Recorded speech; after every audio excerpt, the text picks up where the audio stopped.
marahil ang pinakabatang tindero ng gulay dito sa Tanyong Marikina. Kano? 10. Ito, ito. Madalas na makitang nakangiti habang inaalok kina ate at kuyang mamimili ang kanyang gulay na paninda. Tila laro lang para sa kanya ang negosyo at kabuhayan ng kanyang pamilya na wala na ring magawa kundi pagbigyan ang nakahiligan niya. Hindi ka naman pinipilit na magtinda ng gulay lang. Dito ko eh. Ano pa? Dito ko. Ay, hindi namin siya pinupilit. At saka may iyak yung pag marami akong tinda at ayaw ko. Suspendido ko muna, binibiro ko siya. Suspendido ko muna kasi tumatawid ka pala, baka masagasa may nagsusumbong sa akin. Huwag ka na magtinda. Sa linggo kung hindi pagtitinda niya, may iyak yan. Pangatlo sa 4 na magkakapatid na lalaki, tanging si John ang may di pangkaraniwang katangian sa lahat. At ang duda ng pamilya, malamang ang nakaapekto sa kanyang pag-iisip ang pagiging premature o kulang sa buwan noong ipinanganak. Hindi rin nagkulang sa paggabay ang mga pinagkatiwalaan ng kanyang ina. Yun nga lang, hanggang home tutorial lang daw ang naibibigay nilang edukasyon para kay John. Butiki. Pero ang higit na inaalala ng batang maggugulay ay hindi ang kanyang kinabukasan, kundi ang iniinda ng paborito niyang miyembro ng pamilya. Si Lolo Ilardo na ngayon ay may iniindang sakit sa tiyan. Sige na, John. Ano gusto mo mangyari? Magaling na. Lolo? Siyempre, ayaw pa rin namin mawala ng magulang. Mahirap siyempre mawala ng magulang kahit sabihin natin na matanda na yung tatay. Kaya ang hiling sana ni John, Magaling na si Lolo.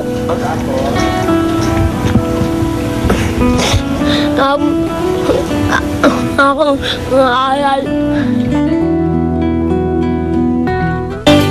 di akalain ni John na sa kanilang merienda may swerteng ihahain sa kanila. Nagulat ah. Ano? Nagulat. Bakit? Miss ko yan. Sa kutob pa lang, alam na ni Aling Marieta na may magandang balitang paparating at di nga sila nagkamali. Hindi siya autistic.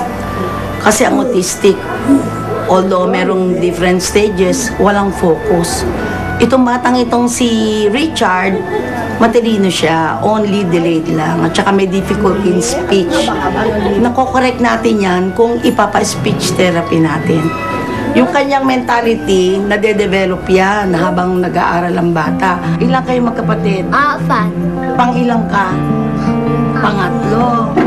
Ano pa? Ngayon, naliwanagan na ang pamilya sa tunay na kondisyon ng bata. Sa kaso naman ni Lolo Ilardo, medyo hindi kasing ganda ang balita. Sinasabi nga rito na maaari siyang lymphoma, no? Ang kinakailangan talaga nito, mabiopsy para makita natin kung anong klaseng tumor, maaring benign or malignant, tsaka para na rin ma-establish natin yung diagnosis. Nasuklian ni John ang pagmamalasakit at pagmamahal na ipinakita sa kanya ng mga kamag-anak na kumupkup sa kanya. At ngayon, hindi na kailangang maglako ng ating bida dahil si Boy Gulay ay batang eskwela na. Andiyan na po! I am 5 years old. Nagkaroon ng bagong kahulugan ang mga salitang cute at bibo sa pagsibol ng munting bituin na ito. Hello po, Nay! At kahit sa telebisyon lamang siya madalas makikita, pihadong panggigigilan niyo siya. Binisita namin ang baluarte ng Star for All Seasons, si Governor Vilma Santos Recto. Magaling yung bata, bibong-bibo. Parang mas bibo pa siya sa akin nung nag-umpisa ako noon eh. Kasi makabagong panahon na rin ngayon. Kanina ba? Check! May isda na ba? Tinanong nga namin siya kung nabibigyang hustisya naman ng batang Trudis ang karakter sa kanyang first acting role. Check! At walang kaabog-abog na check ang sagot ni Ate V. Definitely, she's giving justice to the role of Trudis Liit. Ilan taon na ba si Jillian? 5. When I made Trudis Liit, I was 9. Ang hindi alam ng gobernadora, isang tao ang pasugod sa Kapitolyo para hanapin siya. Kung ano man ang pakay nito, hindi pa alam ni Ate V. Pero siguradong nakahanda ang kanyang mga bodyguard sa kahit anong magaganap. Don't forget your studies. But enjoy movies kasi maganda yan. Oh, you're here! You're here, Jillian. Hello? Hello po. Oy, napakabibo talaga. Thank you very much, Trudis. How are you? Welcome po. Can you kiss Tita V? Ay, sus naman. Ay, come.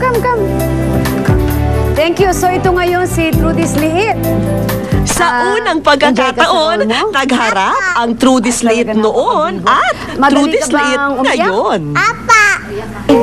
Ang sarap naman. Pwede ba siyang iuwi? Wala kasi akong anak na babae, di ba? Puro barako anak ko. Ito mong pagkain. Ako, gusto ko Filipino at Japanese food. Ako chicken.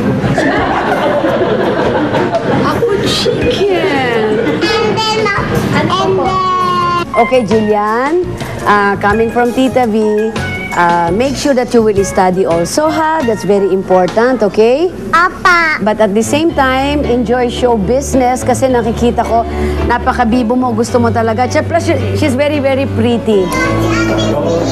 Hoy, kilala niya! Si Ate Hindi ito ang huling pagkakataong may sisibol na bagong Trudis Liit. Pero dumating man ang araw na yon, mananatili pa rin sa puso natin sina Ate V at Jillian, ang Trudis Liit at Trudis Laki ng ating panahon. I am Judith Lee. Judith Laki. Yeah. Thank you. God bless. God bless. Give up the good word. Stay there. I love you po, Ate Vilma.